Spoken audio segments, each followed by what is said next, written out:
ભુજ શહેરના jubilee circle નજીક આવેલા આઈ એપાર્ટમેન્ટમાં ભુજ એલસીબી દ્વારા ઇંગ્લિશ દારૂનો મોટો જથ્થો ઝડપાયો છે।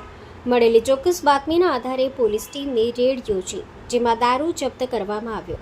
પોલીસે સ્થળ પર કાયદેસરની કાર્યવાહી હાથ ધરી છે અને વધુ વિગતો મેળવવા માટે તપાસ શરૂ કરી છે।